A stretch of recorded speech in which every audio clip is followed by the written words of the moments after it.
요한계시록 17장 1절에서 18절. 또 일곱 대접을 가진 일곱 천사 중 하나가 와서 내게 말하여 이르되 이리로 올라오라. 많은 물 위에 앉은 큰 엄녀가 받을 심판을 내게 보이리라. 요한계시록은 읽으려고 하면 굉장히 잘 안 읽혀집니다. 안 읽혀진다는 얘기는 소화를 못 한다는 얘기죠.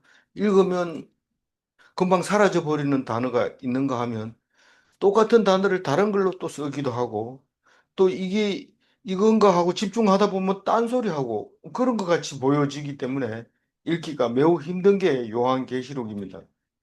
그러나 이것이 읽기 쉬웠다면 우리에게 오지 않았을 겁니다. 어렵고 어려운데 이 어렵게 어려운데 아는 사람은 큰 은혜를 받는 거고 모르는 사람은 그만 읽기 싫어지고 쓸데없는 것 같고 그렇습니다. 그래서 감옥에 있는 사람들 중에는 이 말을 알아듣는 사람, 간수가 이것을 알아듣는 사람은 기독교인이었을 거고 못 알아듣는 사람은 로마 병정이었을 테니까 그러면 못 알아들으니까 이것은 남의 물건을 손 안 대니까 그냥 이 말씀이 우리에게 들어올 수 있었는 거고 알아들었다고 할 것 같으면 더더욱 귀히 여겼을 겁니다. 다시 말해서 이렇게 어렵게 쓰여졌기 때문에 우리 손에까지 오게 된 이 요한계시록이기 때문에 이해를 하고 읽어야 됩니다. 성질 내거나 이거 너무 어렵게 썼다 이렇게 하지 말고 잘 들어봐야 됩니다. 근데 어제까지는 어, 일곱 뭡니까? 대접을 쏟아서 마지막 재앙을 부은 겁니다. 이 일곱 대접을 부을 때까지 예, 이 순교할 기회가 있는 겁니다. 나중에는 기회가 없어요. 아무리 뭐 애써도 소용없어요. 그래서 일곱 대접을 쏟을 때까지가 이 순교할 기회인데 오늘 오늘 17절 18절은 그것을 이루어가는 한 과정을 지금 설명하고 있습니다. 다시 말해서 징벌의 날이 올 건데 그 징벌의 날을 자세하게 설명을 하고 있는 겁니다. 그러니까 사실상 일곱 대접은 어떤 거냐라고 했을 때 얘기는 끝난 겁니다. 그러나 그 대접을 부는 것의 결과를 이렇게 이루어 간다라는 것을 오늘 17절부터 얘기하고 있는데 우선 일곱 대접은 무슨 얘기를 했는지 우리는 기억하면 좋겠지만 잘 기억이 안 됩니다. 제일 첫 번째 마지막 재앙의 첫 번째가 뭡니까? 질병입니다. 두 번째는 바다를 피로 만드는 거고 세 번째는 강을 피로 만드는 거고 네 번째는 뭡니까? 폭염을 줄 수 있어요. 그리고 그 다음에 고통과 절망을 주는데 그것은 딴 게 아니라 왕 짐승의 왕자를 이, 징벌함으로써 많은 사람들이 고통과 절망에 빠진다. 사탄 마귀가 어, 있는 게 좋아요, 없는 게 좋아요? 그렇게 물으면 어떻게 대답해야 돼요? 그거 뭐 좋다고 해서 선택하는 건 아니지만 하나님은 사탄을 통해서 우리를 구원하시려고 하기 때문에 병마도 있는 게 좋아요, 없는 게 좋아요? 있는 게 좋아요. 왜냐하면 하나님을 찾기 때문에. 병마가 없다면 하나님을 안 찾을 겁니다. 죽음은요, 당연히 죽음이 하나님을 찾는 유일한 마지막 코스죠. 마지막 원수죠. 죽음이 없다면 하나님 나라를 볼 수가 없어요. 그러니까 그게 예, 우리는 그, 그러니까 사탄을 좋아해야 돼요, 싫어해야 돼요. 싫어하고 좋아하고가 아니라 사탄이 없으면 안 되는데 그게 짐승의 왕자에다가 대접을 쏟으니까 고통과 절망 속에 살 수밖에 없는 게 몇 번째 거라고요? 다섯 번째 재앙이었어요. 그리고 여섯 번째 재앙은 뭐라고 그랬어요? 전쟁, 유브라데 강의 전쟁이 전쟁이 올 겁니다. 아마겟돈. 그리고 마지막으로 일곱 우박 지진과 우박의 재앙이라고 얘기를 하고 있습니다. 근데 그 전에 비슷한 거 있었잖아요. 이거 또 합니까? 이런데 그 전에 비슷한 게 뭐가 있었어요? 일곱 나팔이 있었죠. 일곱 나팔도 여전히 뭡니까? 비슷해요. 어, 뭐가 비슷합니까? 제일 먼저는 첫째 나팔을 보니까 땅이 3분의 1이 말라버려요. 근데 오늘 대접에 대해서는 땅은 안 나오지만 그 대신에 뭐가 나와요? 어, 질병이 나오잖아요. 질병이 나오고 땅 대신에 질병이 나오고 바다 3분의 1이 파괴되는 거, 강이 3분의 1이 오염되는 거. 그 다음에 뭐가 있어요? 폭염이 있어요. 그거는 해, 달, 별이 3분의 1이 타격을 받아 어두워지는 게 네 번째인데 우리는 여기 대접에서는 폭염이 있다고 그래요. 그러니까 그거 비슷하게 돼. 그리고 다섯 대의 나팔을 불 때 첫 번째 화가 뭐예요? 인을 안 받은 사람이 다섯 달 동안 어, 고통을 당하는 걸 말하는데 고통과 절망이 있잖아요. 이 짐승의 왕자에다가 재앙을 뿌리면 고통을 당하잖아요. 그러고 이제 여섯 번째, 일곱 번째가 있는데 여섯 번째는 유브라 대강, 여섯째 나팔은 유브라 대강 전쟁이니까 이 여섯 번째도 같아요. 어, 그런데 마지막 일곱 번째는 나팔을 불면 세상 나라가 그리스도의 나라가 되는 건데 대접에서는 뭐가 나와요? 어제 마지막이죠. 어제 마지막에 저기 한 달란트나 되는 우박이 하늘에 예, 떨어지고 그러니까 사람들이 원망하는. 예, 지진과 우박이 일어나는 얘기입니다. 그러면 어, 그 한 달란트나 되는 우박이 떨어졌을 때 순교 당하려면 어떻게 해야 돼요? 불만 안 하고 있으면 천국 가는 거고 불만하고 이러면은 그거는 못 가는 거고 마지막 기회를 놓치는 거 그런 거죠. 그러니까 뭐 열심히 노력하면 되는 게 아니라 입 한번 잘못 딱 떼는 순간 지옥으로 가버린 거예요. 그래서 가정스러운 입이 세 개가 있었어요. 첫 번째는 용의 입이었고 두 번째는 무슨 입이었어요? 음. 예. 어제 세 가지 있어요. 용의 입이 있었고 짐승의 입이 있었고 거짓 선지자의 입이 있었어요. 그래서 우리가 오늘 또 나오지만 가증한 이 단어 속에는 겉과 속이 다른 이런 뜻입니다. 겉과 속이 같다면 아 나는 하나님을 섬긴다 이렇게 말하는 게 속에도 그런 게 있다면 절대로 원망하지 않을 겁니다. 근데 원망하면 그것은 가증한 것이다. 그렇게 얘기를 하고 있습니다. 이게 사절에 가면 가증한 얘기가 또 나오는데 그거는 이제 다른 얘기고 가증하다는 단어가 그겁니다. 속과 겉이 다른 것을 가증하다고 얘기를 하는데 그건 천국에 못 갑니다. 그래서 재앙 중에 원망하지 않으면 그게 순교다. 원망 없이 죽으면 그건 주 안에서 죽은 거다. 주 안에서 죽으면 그게 순교자다. 이렇게 어제 결론을 내렸습니다. 그리고 오늘은 그 마지막 재앙에 뭐라고 그랬어요? 마지막 재앙이 지진과 우박이라 했는데 그 속에 보면 어, 큰 성은 우박이 내려도 안 죽을 거 아닙니까? 그 안에 있으면. 근데 34kg이나 되는 거 때리면은 아무리 집을 잘 지어도 다 부서져 버립니다. 그래서 큰 성은 어떻게 된다고요? 세 갈래로 갈라지고 뭐 할 때 우박과 지진이 나면은 큰 성이 세 갈래로 갈라진다. 다른 말로 뭐라고 그랬어요? 박살 낸다 이 말이에요. 박살 난다. 뭐가 큰 성이 뭐라고 했어요?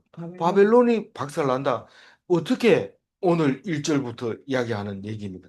오늘 1절부터 바벨론이 박살 나는 이야기를 하고 있는데 큰 음녀라고 표현합니다. 바벨론은 어, 이렇게 일곱 대접을 가진 어, 일곱 천사 중 일곱 그러니까 한 대접씩 일곱 천사가 일곱 대접을 가지고 있는 거죠. 그런데 누군지는 모르지만 하나가 와서 누구 보고 얘기하고 있어요?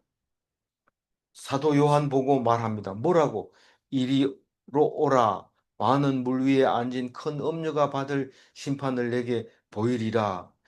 그러니까 우박과 지진으로 세, 그, 세 등분, 어, 세 등분이 아니고 세 갈래로 갈라지게 한, 박살나게 한 그것을 내가 네에게 보여주겠다. 박살내는 모습을 보여주겠다.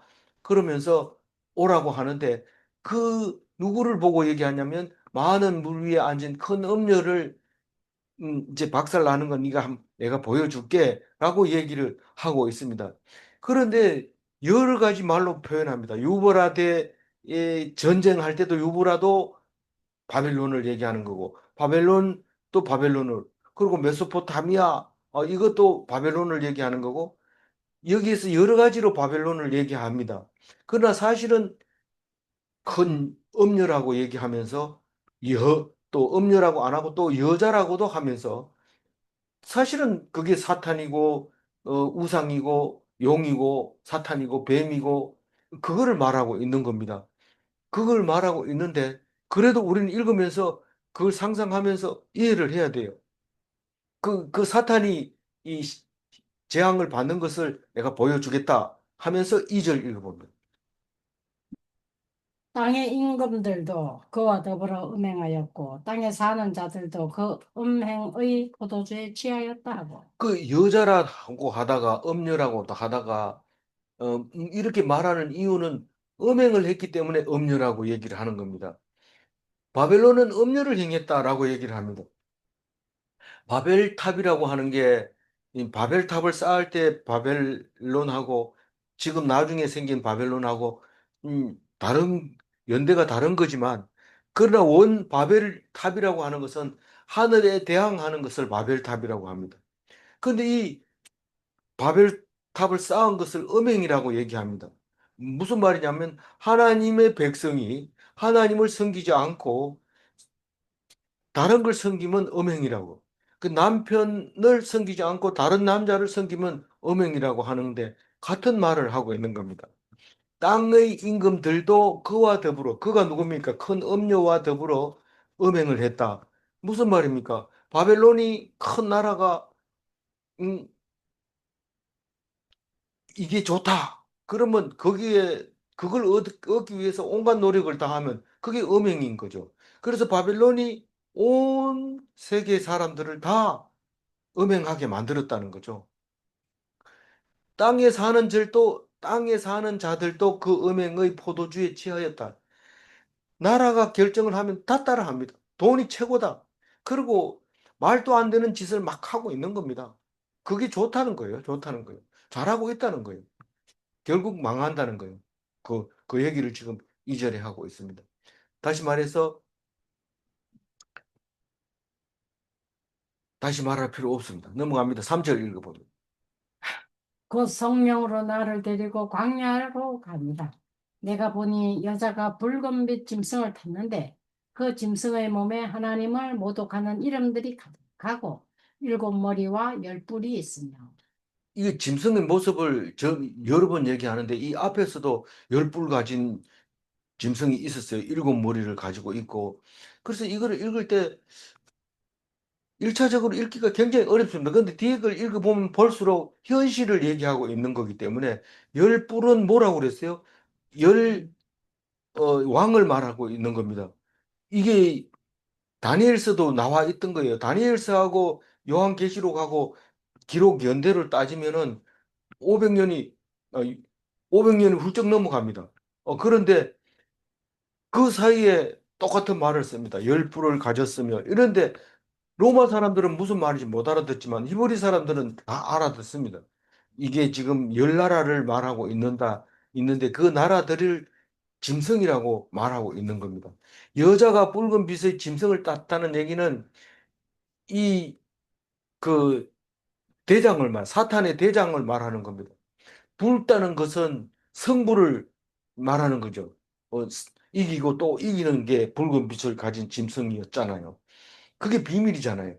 근데 그 얘기를 하고 있습니다. 성령으로 나를 데리고 광야로 갔다.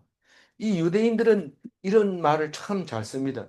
히브리 노예들의 합창 그 진짜 연기와 그 노래가 참 진실합니다.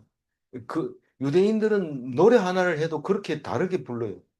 그 가사의 첫 번째 가사가 가라 그리움이여 황금빛 날개를 타고 지금 바벨론에 끌려가 가지고 거기서 낮에는 죽으라고 일하고 밤에는 너희들 노래 잘한다면 노래 한번 불러봐라. 그렇게 하는 그에 대한 가사가 내용이 들어 있어요. 그 137편, 시편 137편 이야기를 가지고 쓴 건데 성령으로 나를 데리고 광야로 갔다. 이 말은 유대인들이 다른 사람들은 이렇게 쓰지를 못합니다. 근데 유대인들은 이런 성령이라는 단어를 사용함으로써 또 계시라고 하는 단어를 사용. 성령이 끌고 광야. 그러니까 우리는 도저히 할 수 없는 말을 성령은 해줄 수 있는 겁니다. 그러니까 대단한 거죠. 우리는 이거를 이제 배워야 되고 또 그걸 써야 됩니다. 그래서 어떤 사람은 자기가 하기 싫은 일이 있을 때 기도해보고요. 이래놓고는 기도하니까 아버지가 하지 마라 합디다. 이렇게 얘기합니다. 그거는 일반 하나님 안 믿는 사람은 그런 말을 할 수가 없습니다. 싫다 이러면은 배신이고 싫다 할 수 없으니까 그거는 음, 할 수 없이 끌려가는데 그건 왕으로 사는 게 아닙니다. 나쁘다고 생각하는 건 하면 안 되는 게 제사장으로 사는 겁니다. 우리는 왕처럼 살아야 되고 제사장처럼 살아야 돼요. 예수님처럼 살아야 된다. 이런데 예수님은 3년 동안 우리에게 보여준 게 그리 많지 않아요. 그러나 성경 66권이 다 예수님이 뭐 모습이기 때문에 성경을 보는 것은 예수님의 모습을 본 겁니다. 그래서 우리는 왕 같은 제사장으로 살아야 되는데 끌려다니면 안 되는데 그 끌려다니는 것을 안 끌려다니려면 성령의 도움을 받아야 되는데 그 성령이 하나님이 하라는 대로 하는 거기 때문에 나는 아무 권한이 없습니다. 그러나 딴 사람이 볼 때는 왕처럼 사는 거예요. 그, 복음은 버금왕이죠. 그래서, 어, 몸에 하나님을 모독하는 이름이 가득하고 일곱 머리 열 뿔을 가졌다.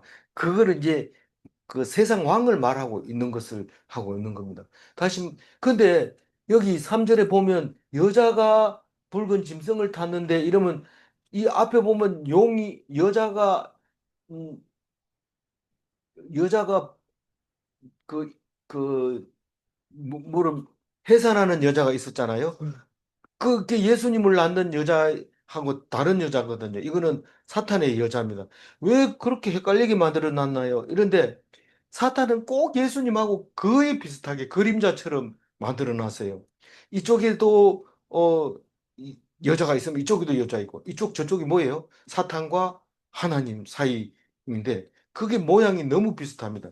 그래서 이 여자는 음, 해산하는 게 아니라 짐승을 타고 있어요.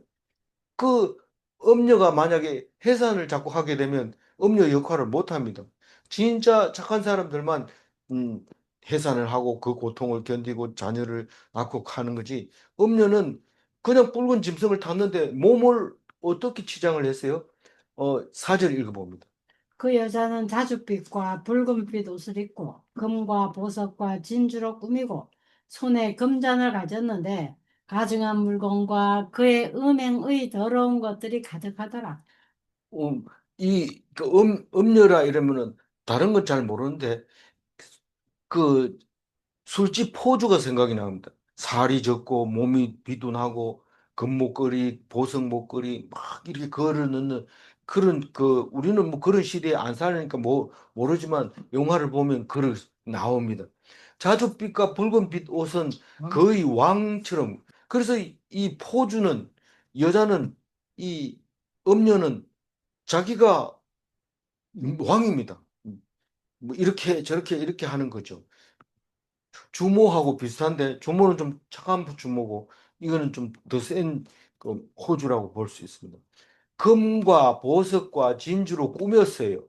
손에는 금잔을 딱 들고 있고, 그 사람들이 범접을 못하는 거예요. 그런 사람들하고 상대를 하기가 쉽지 않아요. 그러니까 이게 바벨론하고 상대할 수 있는 사람은 그래 많지 않습니다. 근데 가증한 물건을 가지고 있다. 그래요. 이 속이는 물건이죠. 가증한 거예요. 속이는, 가증한, 이 같은 말이에요. 속이는 물건을 가지고 있고 그의 음행에 더러운 것들이 가득하더라. 음행에 더러운 것이 가득하더라. 뭐 그 상상에 맡길 거 같으면 세상에 헛된 것을 말하고 있는 겁니다. 이 가증 우리 인터넷에 보면 가증한 것들이 굉장히 많습니다. 이 겉으로는 막 이런데 안에 들어가 보면 아무것도 없는 거예요. 기사까지도 마찬가지입니다. 신문, 뉴스 기사나 뭐 이런 기사도 제목은 깜짝 놀라게 써놨는데 들어가 보면 아무것도 아닌 그런 가증한 기사들이 많습니다. 음행에 더러운 것은 헛된 것들을 그 사실이 안 틀리지 않았다 하더라도 아무 도움이 안 되는 그런 그 기사들이 많다는 거예요. 기사들뿐만 아니라 그런 게 바벨론이라고 얘기하고 있습니다.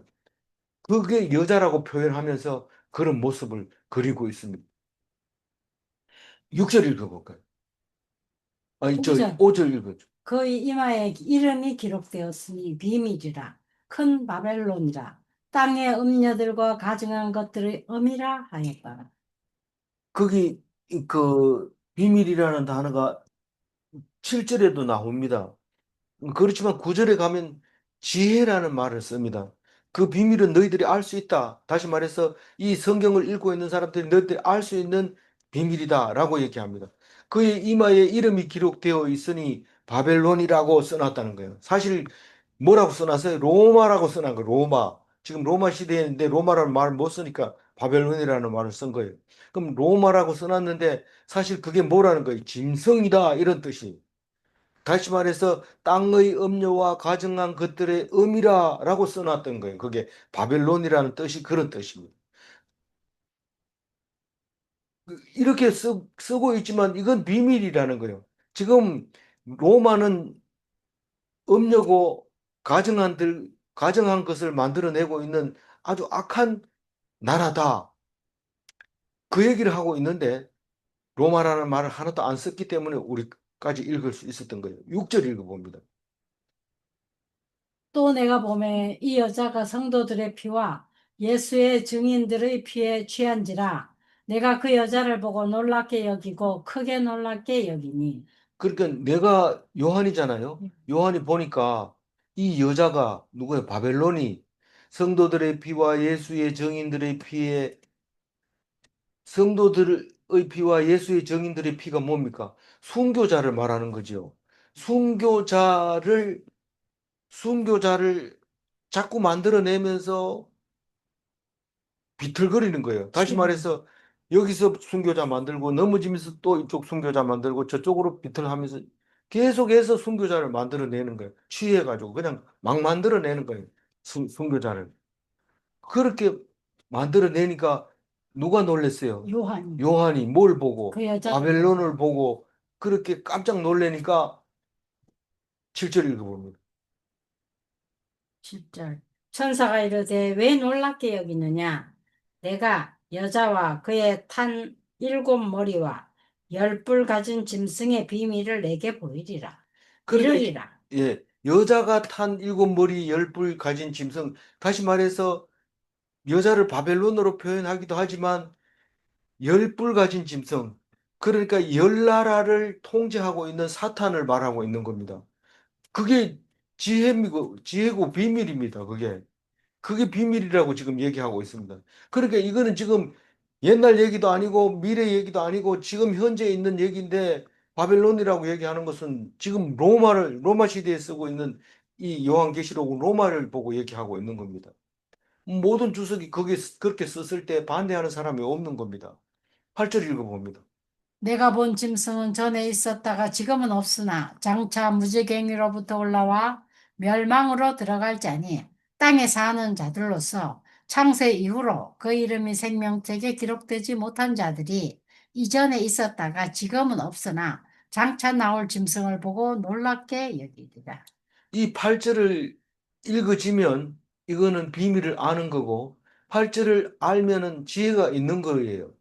그, 그 이제 우리는 비밀을 알게 될 거고 이제 우리는 지혜를 인정받을 겁니다. 무슨 말이냐 하면 네가 본 짐승은 누가 봤어요? 요한이 본 환상으로 본 그 짐승은 사실은 하고 싶은 말이죠. 전에 있었다가 지금은 없으나 장차 무주갱으로부터 올라와 멸망으로 들어갈 자가 뭐냐 하면 이미 심판을 받아 죽은 자들, 구원받지 못한 자들, 불신자들을 말하고 있습니다. 천천히 읽어야 되는데 더 이상 시간을 낭비할 수 없어요. 뒤에 걸 다 읽어야 되니까. 전에 있었다가 지금은 없으나 장차 무주갱으로 올라와 멸망을 받 멸망으로 들어갈 자. 죽은 자는 무주갱에 들어갔다가 이 시간이 되면 올라와서 멸망으로 다시 간다고 지금 설명을 하고 있습니다. 너무 자세하게 안 합니다. 이 요한은. 왜냐하면 그냥 환상으로 봤기 때문에 이건 지금 어, 죽은 불신자들을 말하고 있고 땅에 사는 자들로서 창세 후로 그 이름이 생명책에 기록하지 못한 자들이 그러니까 이미 심판을 받은 자니라고 했습니다. 그러니까 지금 살아 있는 사람도 죽은 거나 마찬가지인데 지금 땅에 사는 자들로서라고 얘기할 때 지금 살아서 숨 쉬는 사람도 여기에 해당된다는 거예요. 숨은 쉬고 있지만 사실 죽은 자는 거예요. 죽은 자라는 거예요. 땅에 사는 자들로서 창세 이후로 그 이름이 생명책에 기록되지 못한 자들은 불신자들을 말하고 있는 겁니다. 그러니까 전에 있었다가 여기서부터 기록되지 못한 자들 이 한꺼번에 불신자들을 말하고 있는 겁니다. 불신자들이 누구를 보고 놀란다고요? 불신자들이 지금 놀라는 거예요. 불신자들이 놀라는데 네 사도 네가 왜 요한이 왜 놀라느냐? 이거는 불신자들이 놀라는 거지. 그 사도들은 믿는 사람은 생명책에 놀랄 일이 기록되지 아니다. 못한 자들이 놀랍게 여겨. 그런데 뭘 보고 놀라냐 하면 이전에 있었다가 지금은 없으나 장차 나올 짐승입니다. 짐승을 보고 놀라는데 네 지금 짐승 보고 왜 놀랐냐 이 말입니다.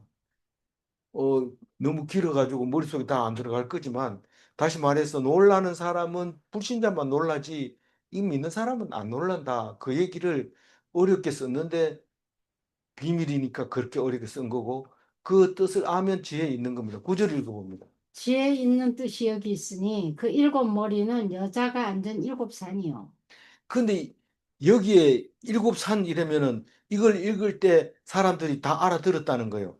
이 저기 배경 주석을 읽어보면 일곱 산이 아니고 그때 당시에 다 알아듣는 게 일곱 언덕이라는 게 있었는데 로마에 일곱 언덕이라는 게 있었는데 이것은 영원한 산 언덕이다라고 하는 말이 있다는 거예요. 이 일곱 산은 영원하다. 그리고 로마 시대 때 뭐 이야기가 많이 나왔어요. 모든 길은 로마로 통한다. 이런 것들 전부 다 로마에서 발생된 말인데 누구든지 다 압니다. 누구든지 길은 다 로마로 통하는 거야. 그리고 길을 가게 되는데 그 그런 말들이 있었는데 이게 일곱 언덕은 영원하다 하는 게 있었는데 그게 지혜 있는 뜻이 여기 있으니 일곱 머리는 여자가 앉은 일곱 산이요. 로마를 얘기하고 있다는 겁니다. 10절 읽어봅니다. 또 일곱 왕이라 다섯은 망하였고 하나는 있고 다른 하나는 아직 이르지 아니하였으나 이르면 반드시 잠시 동안 머물리라. 이 10절 이야기를 음, 그 그 왕으로 표현해서 저 황제를 얘기를 해 주장하는 사람이 있는데 아니라고 주장하는 사람도 있어요. 그래서 저는 아니라고 하는 쪽이 맞는 것 같아요.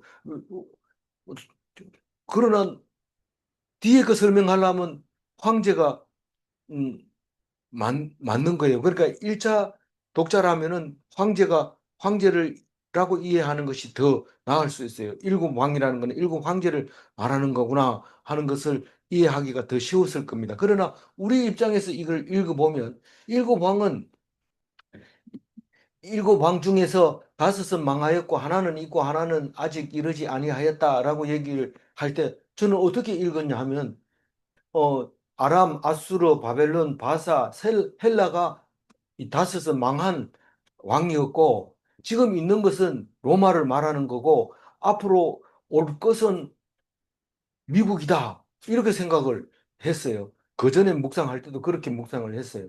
지금도 여전 그게 맞다고 생각해요. 그러나 일부 학자들은 가이사, 그다음에 가이사에서부터 시작해서 네로 황제까지 이를 얘기하고 있다. 그렇게 얘기하고 있는데 좀 느낌이 그렇게 안 옵니다. 그러나 11절을 읽어보면 그게 더 설명하기가 쉽습니다. 11절 읽어보면. 전에 있었다가 지금 없어진 짐승은 여덟째 왕이니 일곱 중에 속한 자라. 그가 멸망으로 들어가리라. 이 사실은 지금 지금 있는 자는 그 도미티아누스 황제였다고 해요. 사실 도미티아누스 황제 순서로 보면 11번째 황제입니다. 그런데 실제로 황제를 뭐 300일 한 황제도 있고 석 달 한 황제도 있고 그렇지만 10년 이상 한 황제로 따지면은 어 이게 일곱 번째 황제일 수도 있어요. 그거는 뭐 뺄 거는 빼고 싶은 건 빼면 되니까 다섯 번째 황제는 네로라고 생각을 하면 이것을 뭐 설명할 수 있다고 얘기를 합니다. 그래서 전에는 있었다가 지금은 없어지고 또 그 짐승이 여덟째 왕이었고 일곱 어, 중에는 속하 사람이다. 일곱 중에 속한 자라는 것은 길게 왕했는 사람을 얘기하는 건지 아니면 그때 당시에는 군인들이 황제를 막 바꿔치기 하고 그랬던 겁니다. 그래서 군인들이 안 하고 상속받은 건지 그 뭐 어떤 걸 말하고 있는지 이 사람들이 일차 독자들은 알아듣지만 우리는 지금 못 알아듣고 있어요. 그래서 11절 말씀은 우리 입장에서 난해 구절이다. 이거 어려운 건 아니지만 난해 구절이다라고 생각을 할 수 있어요. 12절 읽어봅니다.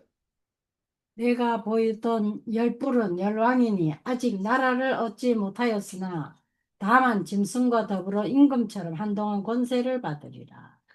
어쨌든 음, 왕이 되면 잠시만 왕이 되는 거지 영원한 왕은 아니다라는 겁니다. 우리는 일시적인 왕을 왕으로 인정하지 않고 영원한 왕 하나님만 왕으로 여깁니다. 그리고 내가 왕으로 삽니다. 버금 왕으로 살아갑니다. 13절 읽고 그들이 한 뜻을 가지고 자기의 능력과 권세를 짐승에게 주더라. 이게 한 뜻이라는 거는 우리가 좀 전체 문장 흐름으로 봐가지고는 쉽게 말할 수는 없지만 사탄과 사탄의 권세와 능력이 세습된다는 겁니다. 그게 한 뜻입니다. 그러니까 사탄은 세습시키거나 왕위를 물려줘봐야 사탄의 세력밖에 안 됩니다. 그러니까 사탄의 능력, 사탄의 권세, 그거를 물려줬다는 거예요. 지금 앞으로도 계속 갈 겁니다.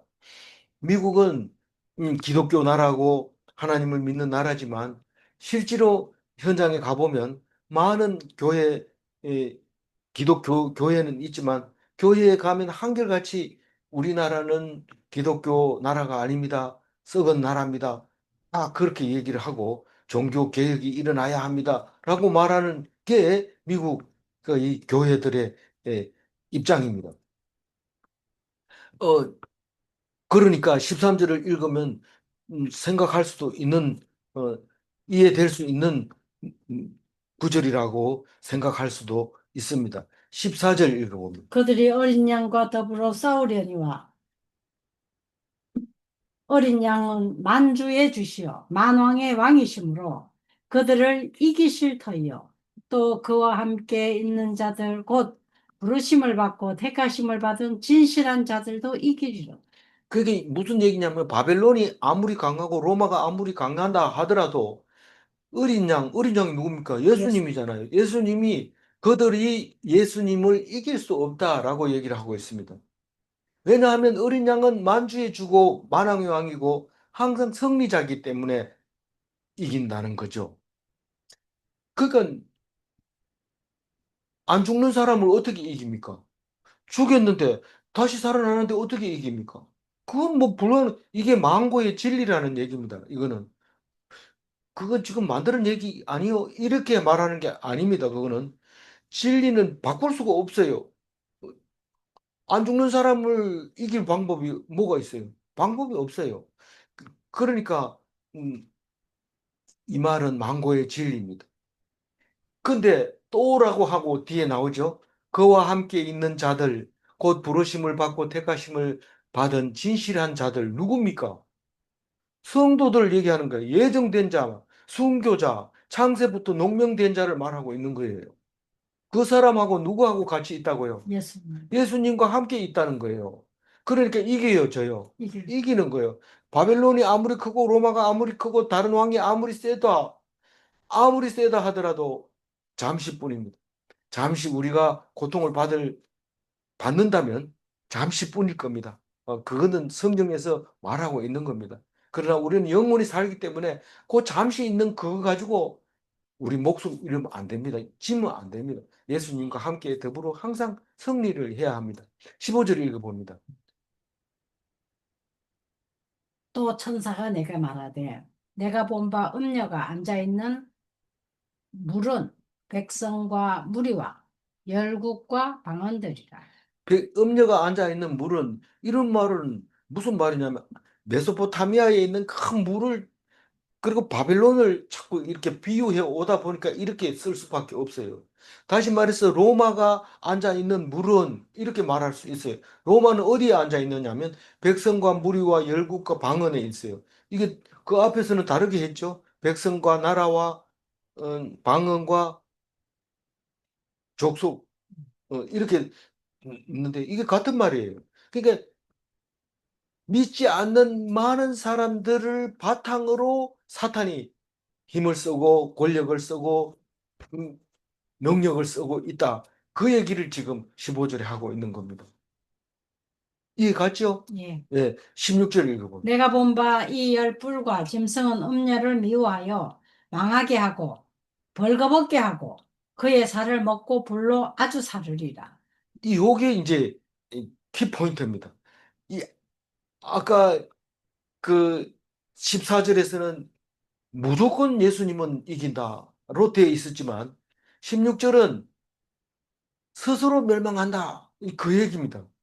왜 스스로 멸망하냐면 스스로 멸망하는 얘기가 그 네가 본 열불 또 짐승, 음녀, 여자, 사탄 이런 것들을 말하고 있는 거예요. 사탄은 서로 벌거벗기고 살을 먹으며 나눈다는 거예요.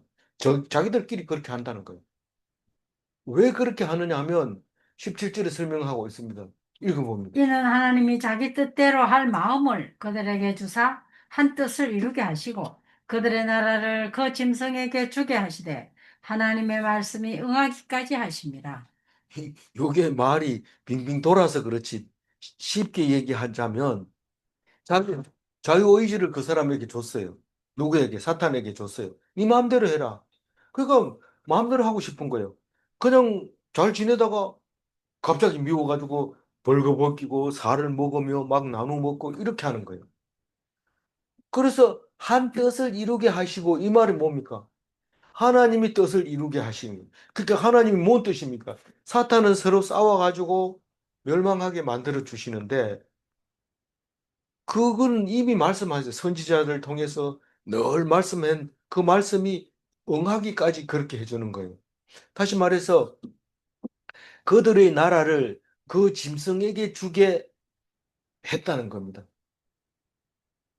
다시 말해서 바벨론을 사탄에게 주면 바벨론이 서로 싸우고 그래서 멸망하게 된다는 거예요. 실제로 싸워서 져서 망하는 경우는 어, 뭐 거의 없다고 봐야 돼요. 그러면 나라가 망할 때 어떻게 망하냐? 안에서 결집을 못하니까 망합니다. 안에서 결집을 하면 그 누구도 그것을 먹지 못합니다. 그런데 안에서 그러니까 그냥 뭐 주워 먹는 거죠. 주워 먹는 거죠. 그래서 그 짐승에게 주어 주게 하시되 하나님의 말씀이 응하기까지 하심이라. 하나님 말씀대로 다 이루어진다. 그 얘기를 합니다. 마지막 18절 읽어봅니다. 또 내가 본 그 여자는 땅의 왕들을 다스리는 큰 성이라 하더라. 아까 이걸 땡겨와서 썼습니다. 그 여자는 많은 왕들을 다스리고 많은 전세기 다스리는 사탄의 우두머리를 말하고 있는 겁니다. 큰 음력, 1절에 나오는 큰 음력, 바벨론, 그게 많은 사람들에게 취하게 하고 그렇게 하는 겁니다. 사탄의 왕을 말하는 거예요, 이 여자는. 그렇게 하고 내일은 이제 바벨론이 이제 벌이 뭐고, 죄가 뭐고, 그게 이제 쭉 나옵니다. 오늘과 비슷한 얘기를 하게 되죠, 내일. 어, 오늘 말씀 중에서 7절 하이라이트 한번 읽어볼까요? 천사가 이르되 왜 놀랍게 여기느냐? 예. 놀랍게 여기리라. 예. 그, 어, 순교자들의 피를 보면 불신자들은 놀라요. 근데 불신자가 아닌 사람은 놀랄 필요가 없어요. 당연히 사탄이 많은 사람들의 피에 취할 수밖에 없어요.